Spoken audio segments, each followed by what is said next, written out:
All were threatened by Jesus. Jesus' message was incredibly political.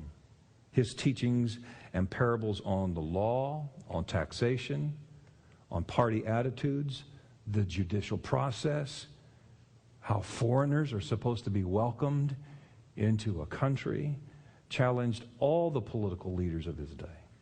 They were all uncomfortable with him. And so he was a revolutionary. He came announcing a new kingdom. But this wasn't a spiritual kingdom, just a spiritual kingdom, or sort of an inner peace. The Bible tells us that the kingdom of God was going to deal with real poverty, real injustice, real suffering, real hunger. So this wasn't just about spiritual hunger. This is about real bread in your belly hunger. And how Christians, Christ followers, were supposed to engage in that. But Jesus was unlike any other revolutionary that had ever come before. He was not just going to be a better king. As we talked about last week, he's not just a king. He is a transcendent king, a king who brings healing to the land. That was what Isaiah prophesied. That's exactly what Jesus came to do. He was an entirely different kind of king, a new kind of king, bringing a different kind of kingdom than anything that the world had ever seen before or has seen since. If you think about it, every revolution that has ever come onto this earth, the kingdoms of this world, it's really not changing anything. It's just changing the players. You know, we talk about right now, the Democrats have the White House. And so all the Republican people, the fans of the Republican movement, they say, we've got to get a new leader in there. We've got to get somebody else in there. The conservatives think we've got to get a conservative in there, and the liberals got to think we got to keep a liberal in there. But when you stop and think about the actual stuff that happens, it's just a changing of the players. The system stays the same. That was true in Jesus' day. And Jesus comes along and he says, every other revolt is about taking power from those who do not have it and giving it those who do. Taking those power from those who have it and giving it to those who do not. But Jesus' revolution was about giving power away and changing the world by giving your power away. And the climax of his revolution was not when he got elected. It was when he was executed.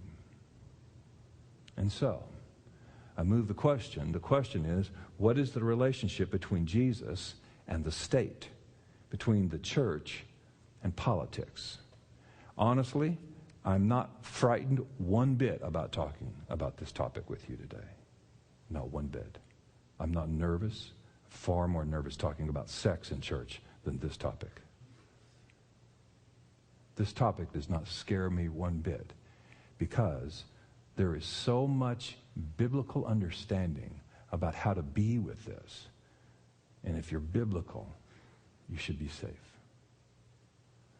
So if you think about what Pilate asked in that passage that Kelsey read a moment ago, you could boil down the whole text into 3 questions. And here are the 3 questions that Pilate asked.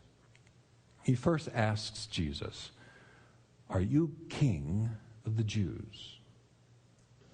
The second question that Pilate asks Jesus is, "Why aren't you defending yourself?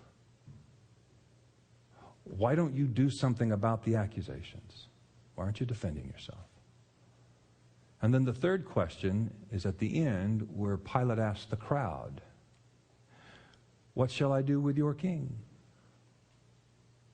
So I want to use those 3 questions to try to find our way on how to be political Christians. And so here are the answers. The first question I want to address is this question. Is Jesus a political leader and revolutionary? Is he a political leader? Does Jesus have anything to do with politics? Now Mark 15:2 says this. Look at what it says. It says, here's Pilate's question. "Are you king of the Jews?" asked Pilate. "Yes, it is as you say," says Jesus replied. Now, stop right there for a moment. You need to understand that Pilate's not asking a theological question. Pilate could care less about Jesus' theological implications. Pilate doesn't care if this is a spiritual question. This is not a messianic issue for Pilate. You know what issue is? This is a political issue for Pilate.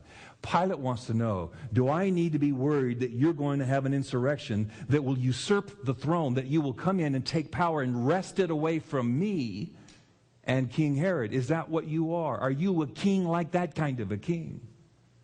He wants to know from Jesus if Jesus is a political leader. Will this movement that you've started have any political implications? That's all Pilate cares about. He could care less about fulfilling prophecy. He doesn't care about that.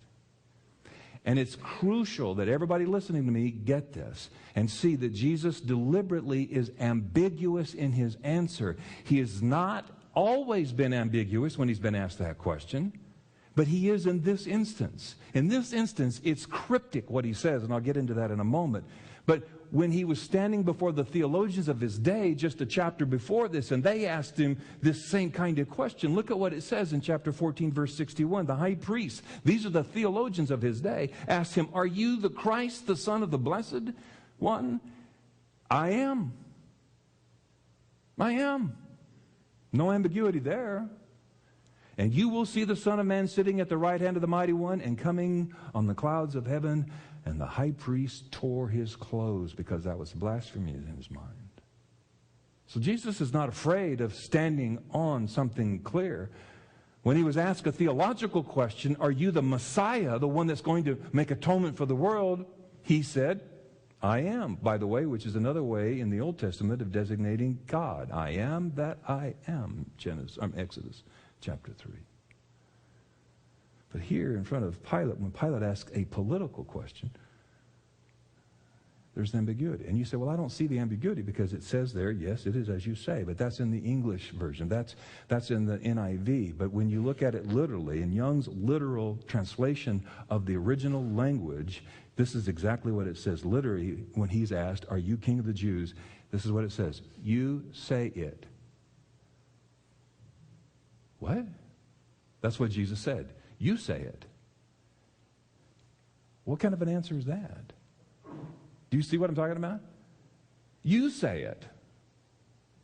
Pilate says, are you king of the Jews? And it's almost like Jesus says, if you say so. Well, that's no answer. That's not an affirmation, and that's not a denial. That's a no kind of answer. That's like Jesus say, I feel strongly both ways. What? What kind of an answer is that? You think about what Jesus could have said. Listen. Jesus could have said, no, no, no, I am not political. My movement is in no way political at all. I am a spiritual leader. I'm about salvation. I'm about inner peace and inner tranquility. All I do is give people an inner sense of spiritual serenity and their life and get their life management skills together so that they can have success and they can drive big, nice, and fancy cars. I have no impact on the political order at all. That's not what I'm about. He could have said that. But he didn't say that. There was a political party in that day who was saying that. They were called the Essenes. Don't get involved in the politics. Withdraw. Just get holy. Just get holy. Just get holy. And let your holiness kind of, follow you around. And maybe people will change. That was the Essenes. But Jesus didn't say that. But he didn't also say, yes, I am political. Yes, yes, yes. Of course I'm a political leader. We're going to shake up this world. Power to the people. We're going to rally people to join a coffee party and elect only people who pass our litmus test on special issues. And after that, we're going to go occupy Rome. And we're going to put prayer back into schools and legislate that every kid in the country has to pray. He could have said that. But he didn't say that. Because there was a political party that was saying that. They were called the Zealots.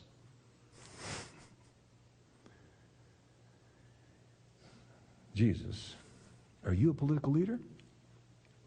Answer, yes and no.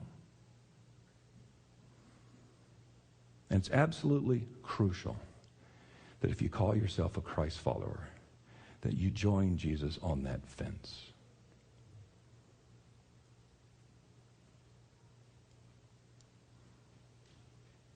This is the Jesus way. Therefore, it is our way. Ask Buddha. Buddha, are you a political leader? And Buddha would have said, no. Ask Muhammad, are you a political leader? Muhammad would say, yes. Ask Jesus, are you a political leader? Jesus would say, yes and no. And if you don't see the difference, you don't understand Christianity at all. Now, previous to this, kind of interesting, and I got this from a podcast I listened to, this particular part of my talk this morning by Tim Keller, so I want to give credit to this, but I listened to a podcast by Keller on this passage in Mark chapter 12. This is the passage. It says, they came to him and said, "Teacher, we know you are a man of integrity. You aren't swayed by men because you pay no attention who they are, but you teach the way of God in accordance with truth. Is it right to pay tax to Caesar or not? Should we pay or shouldn't we?" But Jesus knew their hypocrisy. "Why are you trying to trap me?" he asked. "Bring me a denarius and let me look at it." And they brought the coin, and he asked them, "Whose portrait is on this? Whose inscription?" "Caesar's," they replied. Then Jesus said to him, "Well, give to Caesar what is Caesar, and to God what is God's." And they were amazed at him. Give to Caesar what is Caesar, and God what is God's. And again you ask, what does that mean? Well, you understand what it means if you see an inscription that's on the coin, the denarius, in that day. The inscription on that coin is this: Tiberius Caesar, son of divine Augustus. And that was the inscription that was on this coin that you see. In other words, Tiberius, son of God. That's what it said. Tiberius, son of God. It was a claim of absolute allegiance. Now you need to know that up until this time in Jesus' world, and all the world at that time, all governments claimed absolute allegiance. If you're going to be in this country, you have to be absolutely loyal to this country. All governments were totalitarian. There was no human rights. All governments, there was a seamless marriage between the temples and the state. And in fact, it became so that when you became emperor or king, you also became a god. And so there was Caesar worship going on in Jesus' day. And so Jesus is really saying here, look, whose image is on that coin? Well, it's Caesar's. This is what Jesus is saying. He says, Caesar's image is on the coin, so give it to him. It's his. But God's image is on your heart, and give that to God. Give to Caesar what is Caesar, and to God what is God's. Your ultimate allegiance belongs to God, so pay your taxes.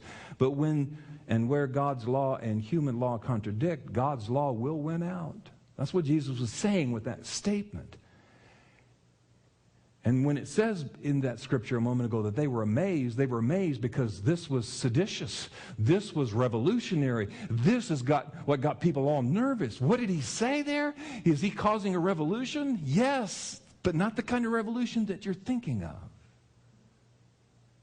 And Jesus began this tradition from which Christians have the capacity to call into question and resist the totalitarian claims of any government. He created philosophical space for that kind of thinking and behavior. And as far as historians can detect, he's the first thinker to come up with this idea that there's a limit to the power of the state.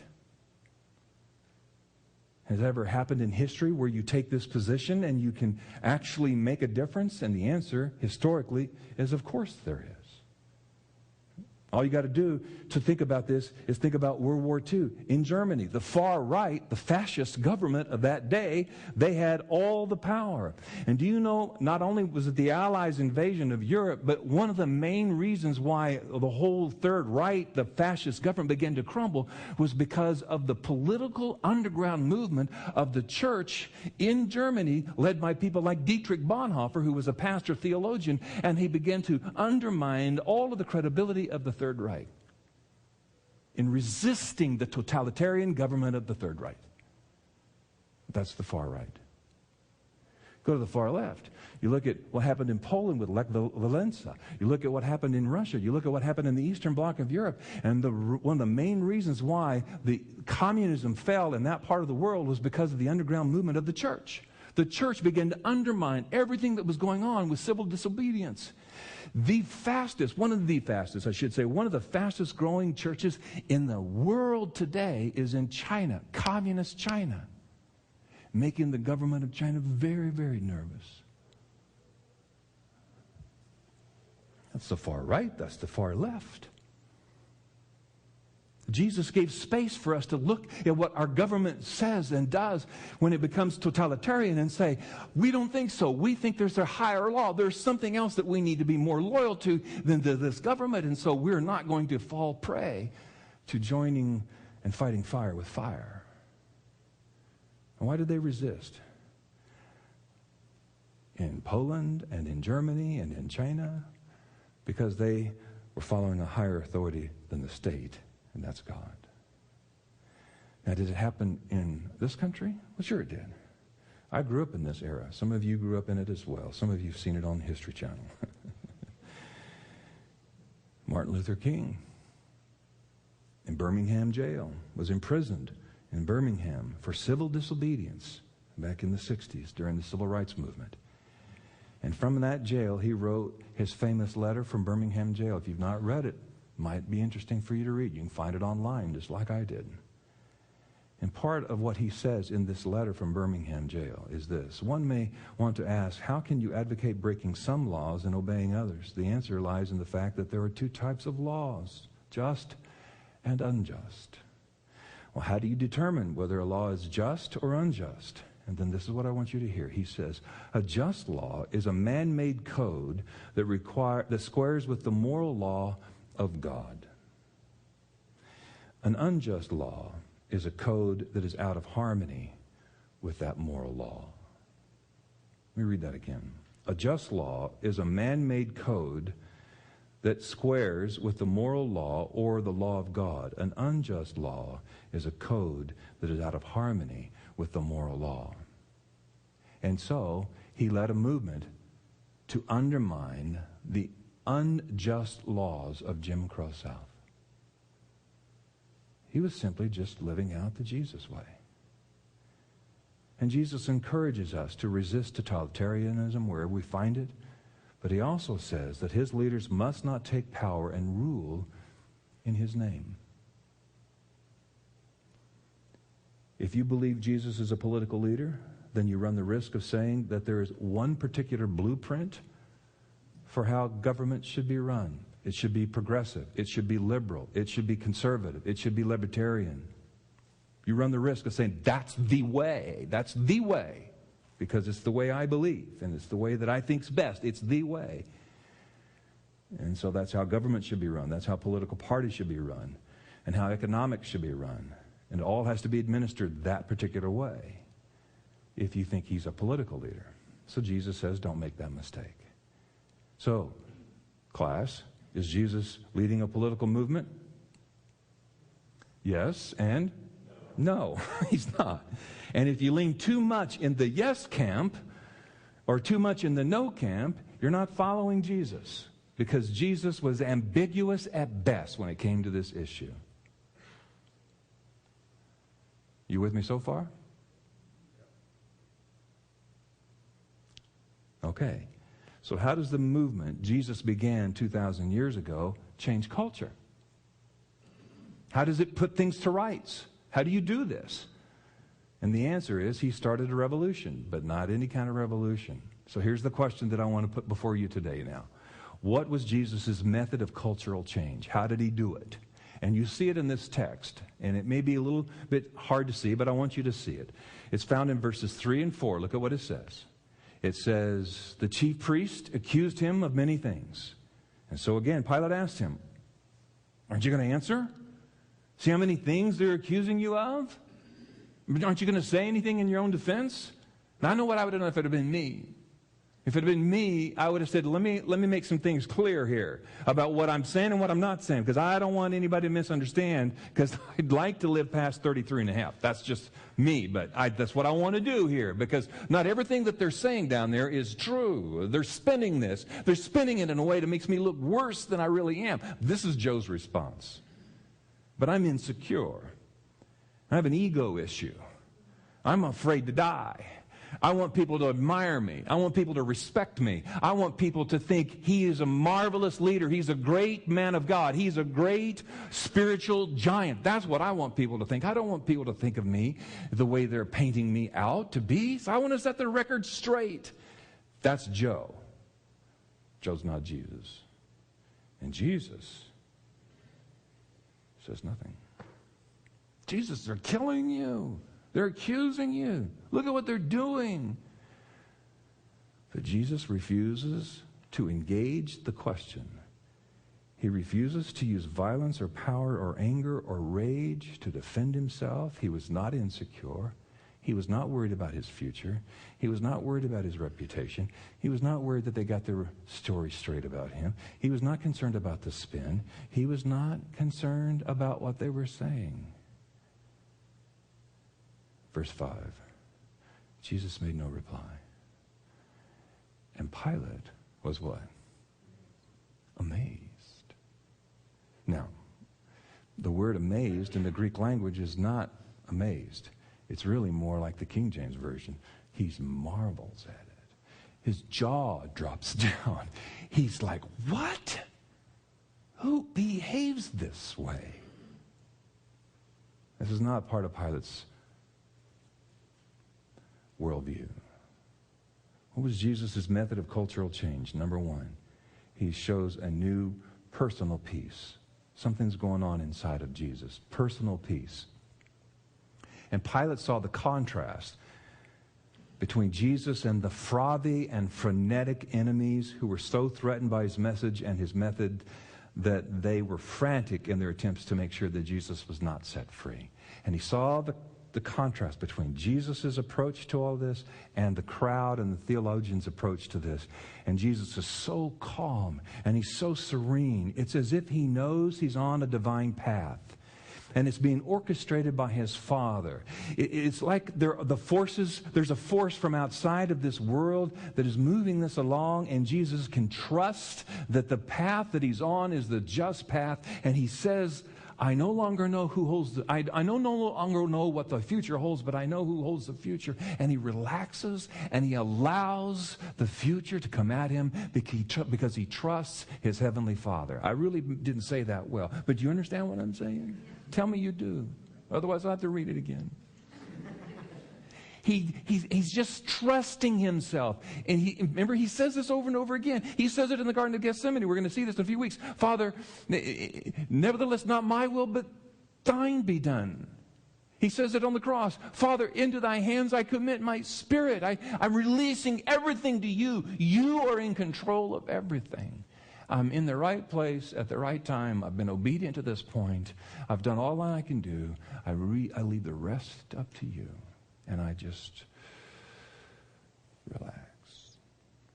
He has a personal peace. His enemies are using power to destroy him, and Jesus is using weakness to destroy power. His enemies took up the political structures and procedures and got involved in the process and the intrigue to do away with Jesus. Jesus lays down all of his power and all of his reputation. He just lays it down and embraces weakness and vulnerability. And they are enraged and they are violent. And Jesus forgives his enemies because he's at peace. So Jesus shows a new personal peace. Secondly, Jesus is showing a new pattern for power. Because when you look at this, and it's my job to do a little research about this so I can tell it to you on Sundays, but history shows us that Christians behave differently than any other movement in ancient times. And their numbers grew in an amazing way. After Jesus' death and burial and resurrection, and the Holy Spirit came down on the church in Acts chapter 2 and Pentecost, and the church exploded from about AD 60 on till about AD 300. It exploded in exponential ways that is mind-boggling to social scientists to this day. They don't understand how it did it. In fact, one social scientist named Rodney Stark, who, by the way, was a professor of sociology and comparative religion at UW. And he wrote this book called The Rise of Christianity. Rodney Stark. I'll let anybody look at it if they want to. But he says some interesting things about this, because during that part of the time around 300 AD, when the church had exploded and had begun to take over so much of what was going on and changing the culture of that day, there was a guy named Julian who was an official in Rome, and he wrote this. Julian complained in a letter to the high priest of Galatia in 362 that pagans needed to equal the virtues of the Christians. Did you hear what he just said? The pagans needed to equal the virtues of the Christians. For recent Christian growth was caused by their moral character, even if it's pretended, and by their benevolence towards strangers, and strangers meaning foreigners. Strangers, and the care for the graves of the dead. In a letter to another priest, Julian wrote, I think that when the poor happened to be neglected, when our poor began to be neglected and overlooked by the priests, our priests, the impious Galileans. Do you hear what he called them? The impious Galileans. You know why he called them impious? Because if you're impious, that means you're anti-God. You're anti-God. Well, why were the Christians anti-God? Somebody answer. Because they wouldn't worship Caesar. So they were called impious Galileans. They were considered anti-religious. And he says, because of these impious Galileans observed this, and they devoted themselves to benevolence. And he also wrote this, the impious Galileans support not only their poor, the Christian poor, but they support our poor, the pagan poor. And everyone can see that our people, Romans, the pagans, lack aid. And we don't take care of our own. But these impious Galileans take care of us. And he's mad about it. He says, we need to do something about this. So in essence, Christians became the first public health movement. And if you think about it to this day, I mean, think about what are most hospitals named after? Come on, what is the one in Everett named after? Providence Hospital. Providence? And so you have Swedish Hospital, you have Providence Hospital. In the South, you have Baptist General, you have Baptist Hospital. Can you believe that? Baptists care about poor people. But it's true. Hurting people, I should say. Most all orphanages in the history of the world were started by Christians. Most all of the public health movement is all started by Christians. The anti-slavery movement in Europe and in this country were started by Christians. Christians who feel this sense that if you're going to change the world, you're going to have to do something. You can't just pray it down. You're going to have to pray it down, but you're going to have to do something. And the way you do it is you relinquish your power. You give it up. You have an approach to power that's like Jesus' approach, which is not self-aggrandizing, which is not ego-boosting, which is not any of that. It's through weakness. It's through service. It's through getting your hands dirty. In one place in there, it talks about how all of the pagans who had money, when plagues would come to the cities, and the plagues, if you remember, the plagues would just wipe out almost a third or a fourth, sometimes 50% of a city. And the people with means would then leave the city because they knew about contagions. They didn't know what caused it, but they knew that if you stayed there, you were going to die. And so the people of means would leave the cities and would go to their, summer home someplace, their villa someplace, and they would leave it. But listen to what has happened. This was written by a guy named Dionysius. He says, Christians showed abounded love and loyalty, never sparing themselves and thinking only of one another. Heedless of the danger of the disease, they took charge of the sick, attending to their very need and ministering to them in Christ, and with them departed this life serenely happy. For they were infected by others' disease. They were affected by others with the disease, drawing on themselves and the sickness of their neighbors, and cheerfully accepting their pains. In other words, do you hear what he's saying? The Christians stayed in the city. The Christians saw the dead and dying. The Christians took care of the dead. The Christians ministered to the sick, and at great risk to themselves, because they would catch the disease, and they died all over the place. And this upset that part of the world, because that's not how the Romans did it. That's not how the Greeks did it. That's not how the Egyptians did it. How could they do this? Because Jesus gave them that personal peace that they could risk the loss of their own comfort, goods, reputations, and even their lives if it meant pouring themselves out for the needs of their neighbors. They could do it. They could relinquish so much in this life because they knew, like their leader Jesus, they were being guided by their Father. And Jesus showed them how to live in a deep personal peace when he was on trial before Pilate. And they learned not to idolize power. And so Jesus teaches them through his example and through his indwelling Spirit to hold all the vestiges of power loosely in their hands. Their material goods, that could be sacrificed. Their reputations, that could be sacrificed. Their rank in society, that could be laid down. Their popularity, their skills, their talents, all of that was available to the King of Kings to be called upon whenever he wanted to use it. And if it meant staying in a city while people were dying, then they would stay. And that changed the political landscape and the social structure of that era.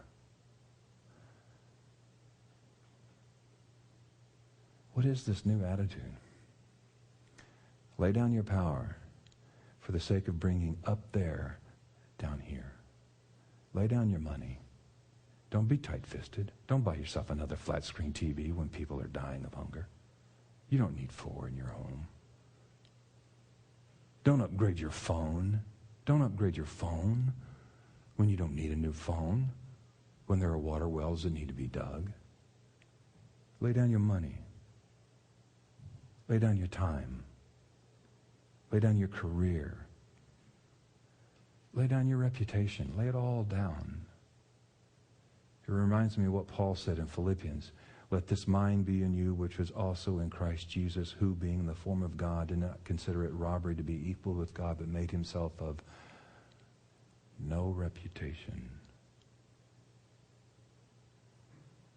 That's what I want to do. And honestly, that's the kind of church I want to pastor. Is everybody with me? Are you with me? This is what I want us to do. I want us to have a new personal peace and a new attitude towards power. But how do I do that? How can I hold all of that so loosely in my clutchy little hands? Because I have a tendency to clutch, and I'm speaking to some recovering clutchers themselves. How can we get this power to advance the revolution? How do we do it? Well, here are some things to think about. What was the last question that Pilate asks the crowd? He asked this crowd, this lynch mob of a crowd, what shall I do with your king? What shall I do with your king? And when I think about, do I have what it takes to look at the injustices of the marginalized in my world and the needs of the people and pour myself out to them? Do I have what it takes in me to do that? Do I have what it takes to empty myself like Jesus emptied himself and make myself a person of no reputation, not caring how people think about me or what they think about me or what? How do I get that new personal piece of this new attitude of power? It all depends on what I do with the king, what I do with him. Look at Mark 15:9 in your verse in your Bibles. Do you want me to release you to the king of the Jews? Asked Pilate, knowing it was out of envy that the chief priest had handed Jesus over to them. But the chief priest stirred up the crowd to have Pilate release Barabbas. By the way, Barabbas, his first name, it's not recorded here, but his first name, do you know what it was? It was Jesus. It was Jesus. Jesus Barabbas. So we have 2 Jesuses here. Which one do you want released? Which one would you like me to release to you? And if you read the rest of it, you know what it says? It says, well, one of these Jesuses led a movement of insurrection, terrorism. One of these Jesuses murdered people and was trying to overthrow Rome with power and with might and with violence. That's one of these Jesus. And the other Jesus, no, the other Jesus was not about that kind of power at all. Which one do you want? And Pilate's thinking surely they're going to choose the soft, kind, and gentle Jesus, not the violent Jesus. But the crowd does not choose the right Jesus. Or did they? Look at what it says. What shall I do then with the one you call King of the Jews? Pilate asked them. Crucify him, they shouted. Why? What crime has he committed? Asked Pilate. But they shouted all the louder, crucify him. Now, did you notice something? They did not answer his questions. What crime did he commit? Crucify him. You didn't answer the question. Crucify him. Why? They don't care. What matters most is that he die. We just want him out of here. We know he's innocent. We want him dead and out of our lives. We want him irrelevant. We want him put away. We do not want to have him in our lives, stirring this kind of relinquishment of power up, relinquishment of reputation up. We don't want that kind of Jesus. And so what do they ask for? They ask for a different kind of Jesus. They ask for a substitute. They substitute Barabbas for Jesus of Nazareth. They substitute someone who truly is guilty for someone who's innocent. And if you think about it, this is what the whole death of Jesus is all about. How do I get the power to lay down my power and take up his? By embracing the exchange relationship of Jesus on the cross in my personal life. When I do that, I find an interpersonal peace and a new attitude towards power to change my world. And I began to see that the Jesus that was not released took our guilt upon himself, took our sin upon himself, took our selfishness on himself, took our evil on himself, and he was being treated the way Barabbas should have been treated. He was being treated the way Joe should have been treated. I don't need another good example, ladies and gentlemen. Good examples do not inspire me. Maybe they inspire you, but they just make me feel like a selfish dweeb when I see examples. I don't need an example. I need something that will get inside me and change my values, my way of thinking. I need something that will get inside me and change my strategies for living in this world. I need an exchanged relationship. I need a substitute. I need somebody to take my place because my way of doing things is so fleshly and so Joe-oriented that it's so wrong. I need Jesus living inside of me so that I can do what he did. That's what I need.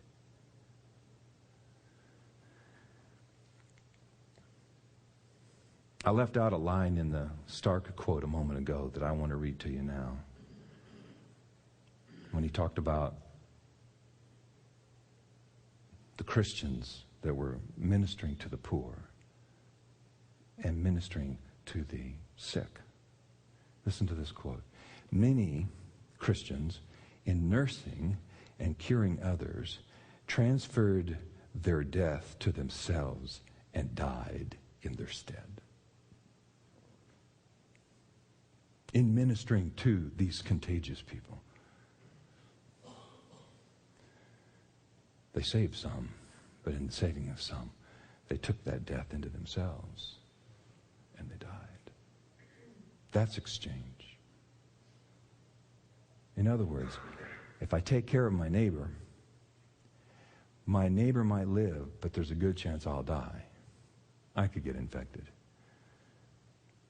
Jesus exchanged his life for mine on the cross. He exchanged his perfection for my wretchedness on the cross. He exchanged his reputation for my sullied and tattered name on the cross. He exchanged his perfect health for my infection on the cross, and he died. And so, because he did that, and because he lives inside of me, so yeah, I'll go serve my diseased neighbor. And they did that by the thousands. And the world's never been the same.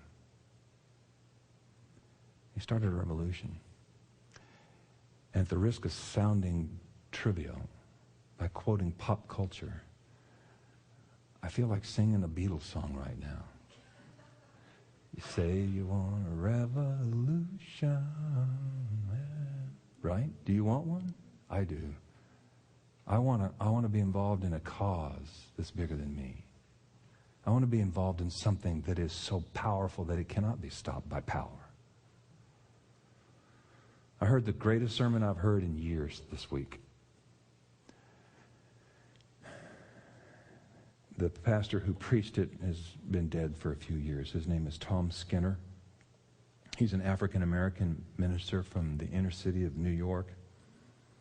And he spoke about this radical new kind of revolution in a famous sermon given at Urbana Missionary Conference in 1970. There was 12,000 people there, mostly white college students and campus ministers.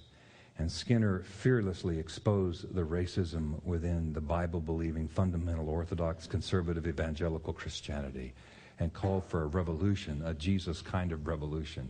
And he concluded his sermon by comparing Jesus to Barabbas. Barabbas was also a revolutionary. And this is what he said. He said, the Roman system stinks, it's militaristic, and it's oppressive. And Jesus would have agreed. The difference between Jesus and Barabbas was in their solution. Barabbas wanted change within the political system. Jesus wanted to do away with the system, but a different kind of way. And so, why release Barabbas instead of Jesus? And I want to read you the conclusion of his sermon. Would you let me do this? I can't do it as well as he did, but I'm going to give it to you. Very simple. Why release Barabbas instead of Jesus? Very simple. If you let Barabbas go, you can always stop Barabbas. The most Barabbas will do is go out, round up another bunch of guerrillas, and start another riot. And you'll always stop him by rolling your tanks into his neighborhood, bringing out the National Guard, and putting down his riot. Find out where he's sleeping, his ammunition, raid his apartment, and without a search warrant, shoot him while he's still asleep. You can always stop a Barabbas. But how do you stop Jesus?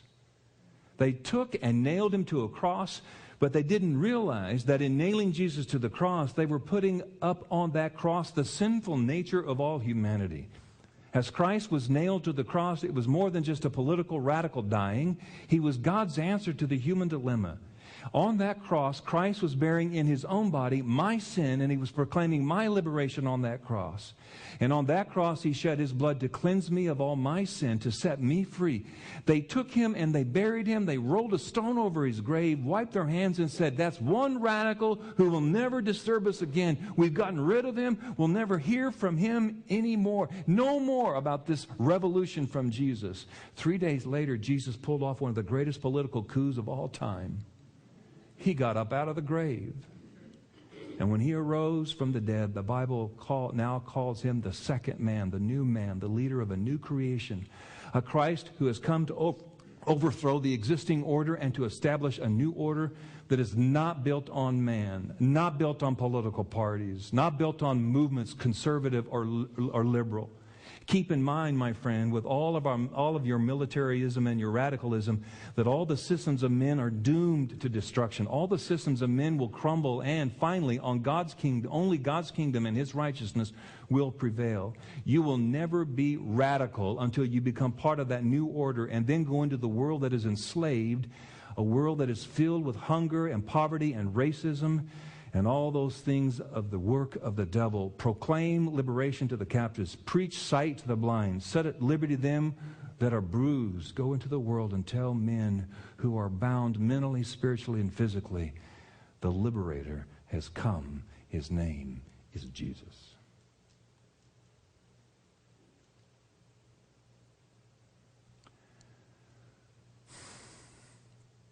So was Jesus a political leader? Jesus was the most political leader and the least political leader in the history of the universe.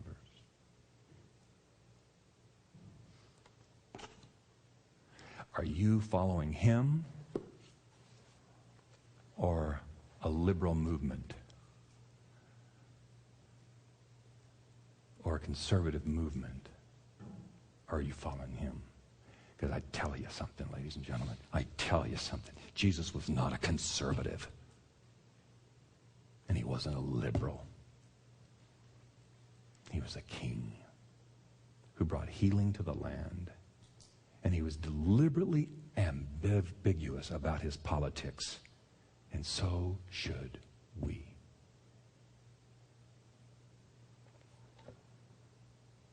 And if you want to argue with me, I'll be happy to do that.